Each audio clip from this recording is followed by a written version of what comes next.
How many times have you been told to smile more, to be sweet, to be accommodating? How often have you been told you're so nice as if it were the highest compliment, yet underneath that you felt like you were being asked to shrink yourself, to put everyone else's needs before your own, to dim your light just to make others comfortable? Well, I say it's time to flip the script. In 2025, we are no longer nice girls.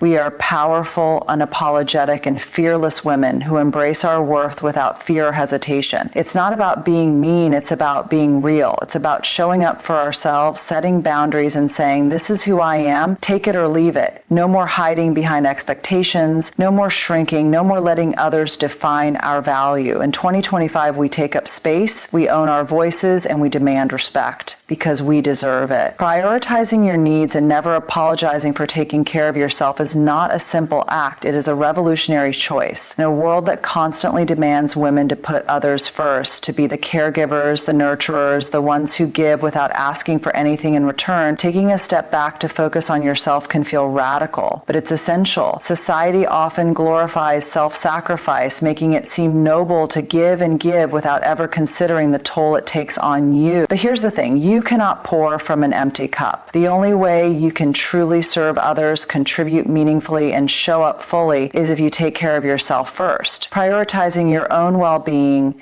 doesn't mean neglecting the needs of others. It simply means recognizing that your needs matter too. When you take care of yourself, you're not being selfish, you're being realistic. You're acknowledging that you're only human, that you have limits, and that you need to replenish your own energy before you can help others. This may sound counterintuitive because we are often taught to be selfless, to give without expecting anything back. But what happens when we constantly give but never receive? We burn out, we become resentful.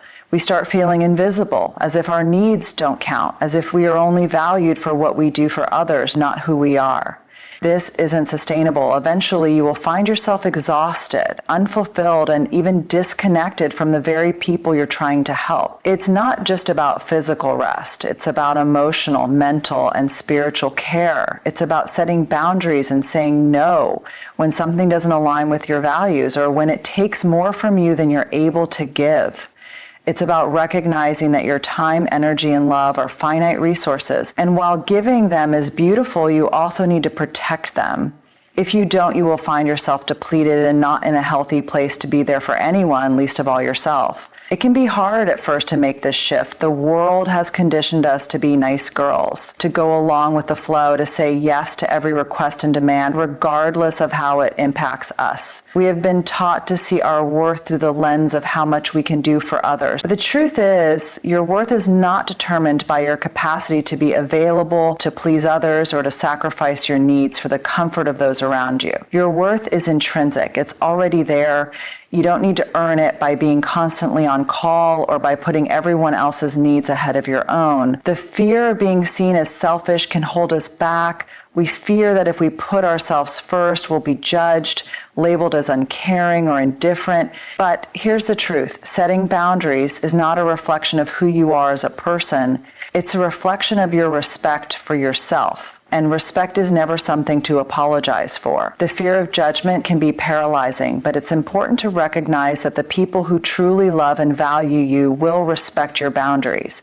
They will understand that your need to take care of yourself is not an affront to them, but an essential part of your growth and well-being. One of the hardest lessons to learn is that it's okay to disappoint people. It's okay to say no. You don't have to over-explain yourself. You don't have to justify your need for rest, for alone time, for doing things that nourish your soul. The people who care about you should understand that your need for self-care isn't a rejection of them.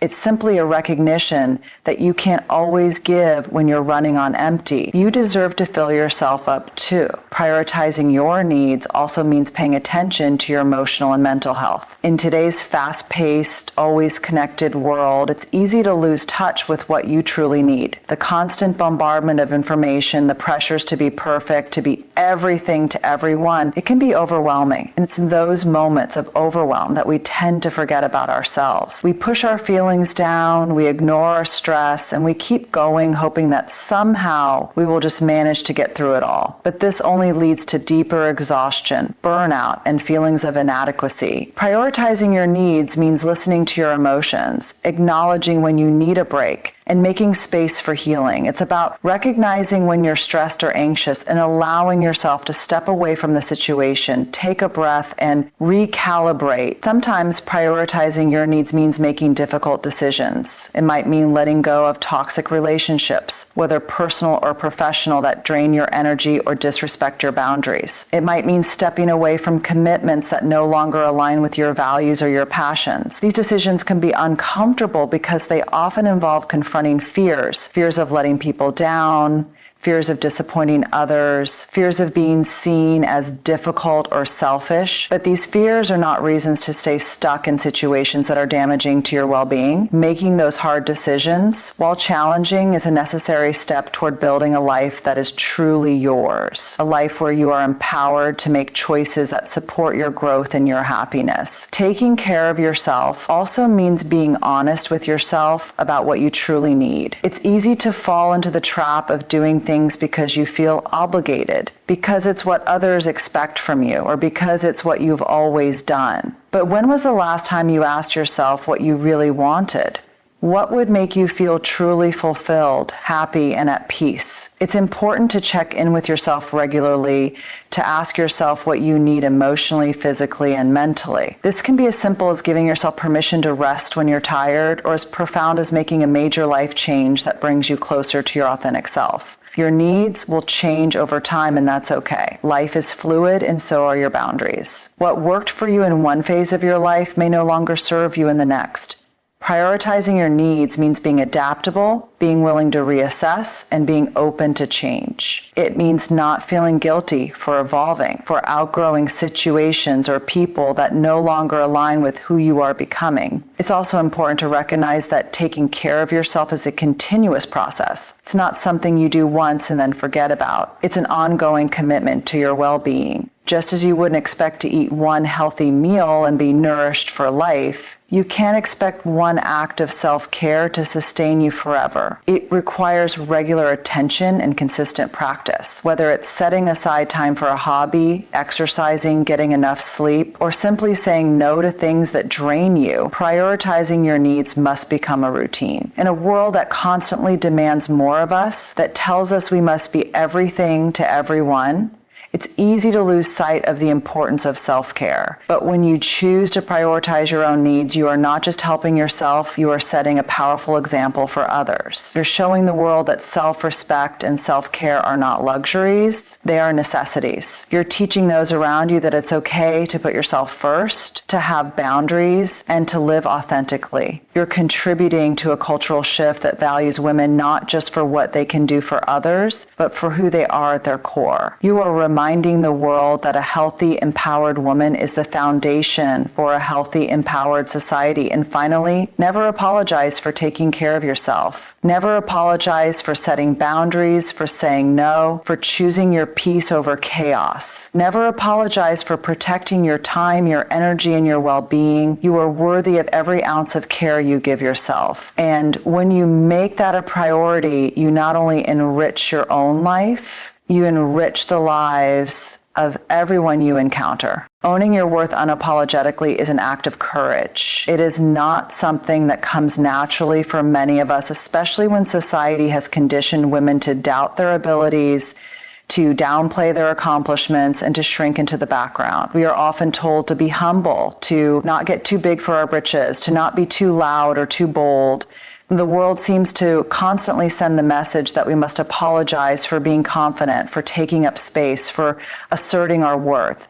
This idea that confidence must be tempered, that pride must be muffled, and that asserting your value must come with a disclaimer is deeply ingrained in the fabric of our social conditioning. However, owning your worth unapologetically requires you to challenge that conditioning, to step into your own power, and to refuse to shrink when the world asks you to do so. Self-worth is not something that can be validated by others. Too often, we look to external sources for validation, seeking approval from family, friends, colleagues, or society at large. We assume that others must recognize our value before we can truly claim it ourselves. But the truth is, our worth is inherent. It is not something that can be bestowed upon us or taken away. It is not defined by the size of our paycheck, the number of likes we get on social media, or the opinions of others. Our worth is rooted in who we are as individuals and the unique combination of experiences, perspectives, and strengths that we bring to the world. When we stop looking outside ourselves for confirmation, we can begin to see our worth for what it truly is, boundless, unshakable, and inherently ours. The journey to owning your worth is one of self-discovery. It is about peeling back the layers of self-doubt, insecurity, and societal programming that have been piled on over the years. It's about recognizing the voices and influences that have told you that you're not good enough, not capable enough, not deserving enough, and understanding that these voices do not define you.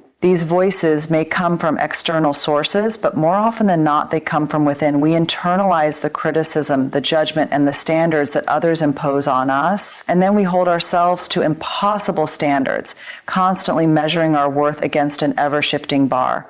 But the moment we begin to recognize that our value is not up for debate, that it is intrinsic and eternal, is the moment we begin to truly own it. Owning your worth unapologetically means letting go of the fear of judgment, the fear of being seen as arrogant, as too proud, as someone who thinks too highly of themselves, is one of the greatest obstacles to claiming your worth. But the truth is, there is nothing wrong with confidence. There is nothing wrong with saying, I am proud of who I am and I know what I bring to the table. Confidence is not arrogance. Confidence is an acknowledgement of your value, a celebration of your strengths, and a refusal to shrink in the face of adversity or criticism. It is not about putting others down to lift yourself up, but about recognizing that you do not need to dim your light to make others feel comfortable. In fact, by owning your worth unapologetically, you inspire others to do the same. Confidence is contagious. When you walk into a room with the knowledge that you are enough just as you are, others will take note. And in doing so, you become a role model, a beacon of empowerment for those around you.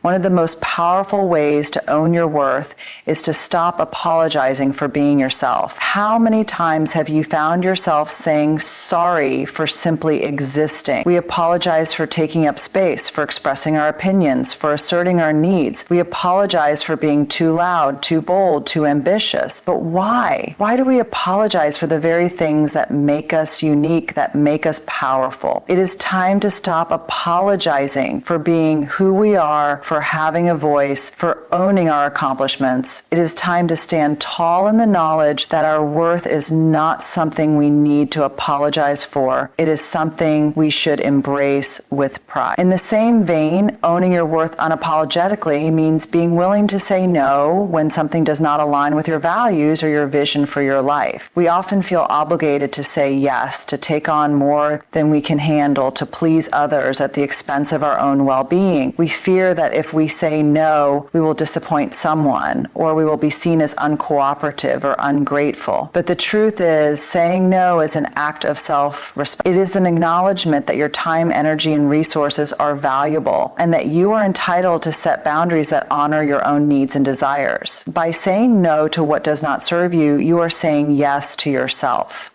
You are affirming your worth, and you are choosing to prioritize your own growth and happiness over the expectations and demands of others. Letting your voice be heard is the next crucial piece of owning your worth. So often, we silence ourselves out of fear of rejection, fear of judgment, fear of not being good enough. We keep our thoughts, ideas, and opinions to ourselves, believing that they are not worth sharing, that they will not be valued, or that they will be dismissed. But your voice is powerful. Your perspective is valuable. You have a unique contribution to make to the world, and when you withhold your voice, you are depriving the world of that content. It is time to speak up, to be bold, and to stand firm in your beliefs. Your voice matters, and when you let it be heard, you not only affirm your own worth, but you inspire others to do the same. You create space for others to speak their truth, to share their ideas, and to own their worth in the same unapologetic way. Letting your voice be heard is not just about speaking out in public or in front of a crowd. It is also about finding your voice in your personal relationships, in your career, and in your daily life. It is about being able to express your needs, your desires, and your boundaries without fear or hesitation. It is about standing up for yourself when you are being treated unfairly, when your value is being overlooked or dismissed. It is about saying, I matter, my feelings matter, my contributions matter. When you let your voice be heard, you claim your space in the world and you demand to be seen and heard on your own terms. Another aspect of owning your worth unapologetically is acknowledging that your worth is not dependent on others' opinions of you. For so many of us, we tie our sense of worth to how others perceive us, whether it's how we look, how we perform, or how we measure up to societal standards. We become addicted to external validation, constantly seeking approval and affirmation from others. But the truth is, no amount of external validation will ever be enough if you don't first believe in your own worth. The key to owning your worth is to develop an internal sense of validation. It is about learning to trust yourself, to recognize your own value, and to stand firm in the belief that you are enough, no matter what others think or say. This internal validation comes from within. It is the result of years of self-reflection, self-compassion, and self-acceptance. It is about learning to be your own biggest cheerleader, to celebrate your successes and acknowledge your strengths, even when no one else does. It is about not needing the approval of others to know that you are worthy, to know that you are enough. When you develop this internal sense of worth, you become immune to the opinions and judgments of others. When you preserve this internal sense of worth, you become immune to the opinions and judgments of others. You stop seeking validation from external sources and you start to trust your own instincts, your own voice, and your own journey. Owning your worth unapologetically also means being willing to take risks, to step out of your comfort zone and to pursue your dreams even when the path is uncertain. It means trusting in your abilities, in your potential,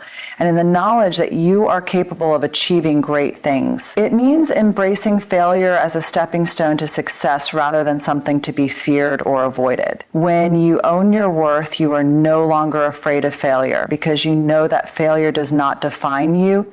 It simply teaches you, grows you, and brings you closer to your goals. Taking risks requires a certain level of vulnerability, and vulnerability is often seen as a weakness. But in truth, vulnerability is a sign of strength. It is a willingness to show up as your authentic self without hiding behind masks or pretending to be someone you're not. When you are vulnerable, you allow yourself to be seen, to be heard, and to be truly known. And when you are truly known, you can no longer hide from your own worth. You are free to step into your full potential, to claim your space, and to let your light shine without apology. By owning your worth unapologetically and letting your voice be heard, you create a ripple effect. Your actions inspire others to do the same. When one woman steps into her power and refuses to apologize for it, it empowers others to do the same. Your courage to speak up, to be yourself, and to claim your worth helps to dismantle the societal structures that seek to silence women, to diminish their value, and to keep them in